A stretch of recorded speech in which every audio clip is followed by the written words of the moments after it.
Friends, जी हाँ, घर में एक जगह पर दो बप्पा की मूर्ति नहीं रखना चाहिए।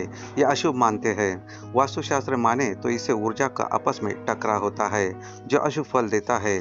अगर एक से अधिक गणेश जी की मूर्तियां हैं, तो दोनों को अलग अलग स्थानों पर रखना ही उचित होगा।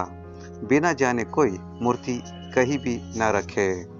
तो दोस्तों, साथ जी गणेश जी की मूर्ति या फोटो कभी ऐसे न रखें जिसमें वो घर के बाहर देख रहे हो। गणेश जी का मुख हमेशा उस दिशा में होना चाहिए जिससे वो घर की ओर देखते नजर आए। अगर मूर्ति बाहर की ओर देखते हुए लगाए तो ठीक उनके पीछे एक मूर्ति लगा दे, ताकि गणेश जी का पीठ अंदर की तरफ नहीं दिखे। तो फ्रेंड्स, ऐसा इसलिए कहा जाता है कि गणेश जी के पीठ वाले भाग में दुख और दारिद्र्य का वास माना जाता है। गणपति जी को पुराणों में विघ्नहर्ता और हर्ता दोनों कहा जाता है। ऐसे में गणेश जी की मूर्ति घर में है तो आपको कुछ बातों का हमेशा ध्यान रखना चाहिए, ताकि आपके लिए ये विघ्नहर्ता न बने और शुभ फलों की प्राप्ति हमेशा होती रहे। तो वास्तु विज्ञान के अनुसार अगर घर में रखी गणेश जी की मूर्ति खंडित या गिर कर टूट जाए या मूर्ति बेरंग होने लगे तो उसे नदी या तालाब में प्रवाहित कर दे और उसकी जगह नई मूर्ति को स्थापित करे। खंडित और बेरंग मूर्ति से सकारात्मक ऊर्जा का संचार नहीं होता है और आपको लाभ भी नहीं मिलता है।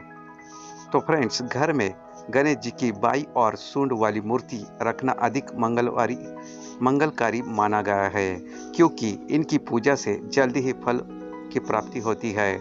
दाई और सूंड वाले गणपति देर से प्रसन्न होते हैं। गणेश जी को विराजमान करने के लिए ब्रह्मस्थान, पूर्व दिशा और उत्तर पूर्व कोण शुभ माना गया है, लेकिन भूलकर भी इन्हें दक्षिण और दक्षिण पश्चिम कोण यानी नैऋत्य कोण में नहीं रखना चाहिए, क्योंकि इससे हानि होती है।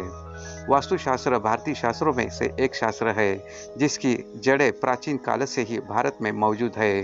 वास्तु में दिशाओं का बड़ा महत्व है। कुछ लोग घर निर्माण के समय इसका ध्यान रखते हैं, लेकिन कहीं ना कहीं हर किसी से गलती हो ही जाती है। इसके कारण नुकसान होता है। तो फ्रेंड्स, प्रवेश द्वार के आगे स्वस्तिक, ओम, शुभ लाभ जैसे मांगलिक चिन्हों का प्रयोग करें। प्रवेश द्वार पर कभी भी बिना सोचे समझे गणेश जी की मूर्ति न लगाए।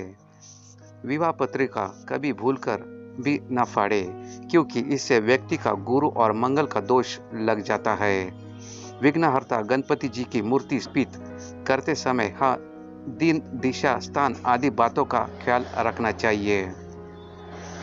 तो फ्रेंड्स, गणपति आदि देवता का मंदिर घर के ईशान कोण में होना चाहिए और उनकी स्थापना इस प्रकार करनी चाहिए कि उनका मुख पश्चिम की तरफ हो।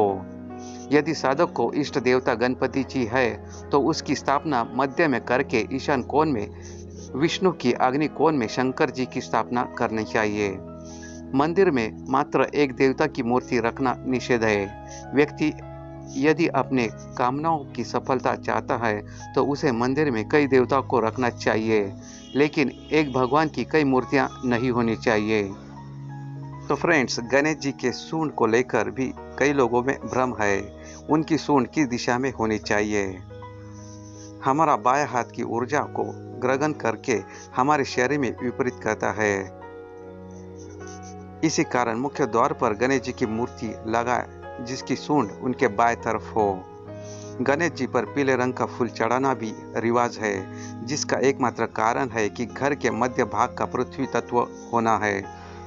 घर के बाहर जब गणेश की मूर्ति लगाए तो उनकी सूंड वामवर्त में होना चाहिए, जबकि घर के अंदर दक्षिणावर्त। गणेश की वामवर्त सूंड घर के अंदर नकारात्मक ऊर्जा का प्रवेश नहीं होने देती और दक्षिणावर्त सकारात्मक को कोई गुना बढ़ा देती है। गणपति की मूर्ति, ध्यान रहे कि कभी भी घर के शयन कक्ष में देवी देवताओं की मूर्ति या तस्वीर नहीं लगाना चाहिए। इससे नेगेटिविटी आती है और अशुभ भी माना जाता है। तो फ्रेंड्स, ये कुछ खास टिप्स थी आपके लिए। तो दोस्तों, आपका वीडियो कैसा लगा? अच्छा लगा तो लाइक, शेयर और कमेंट्स जरूर कीजिएगा। धन्यवाद।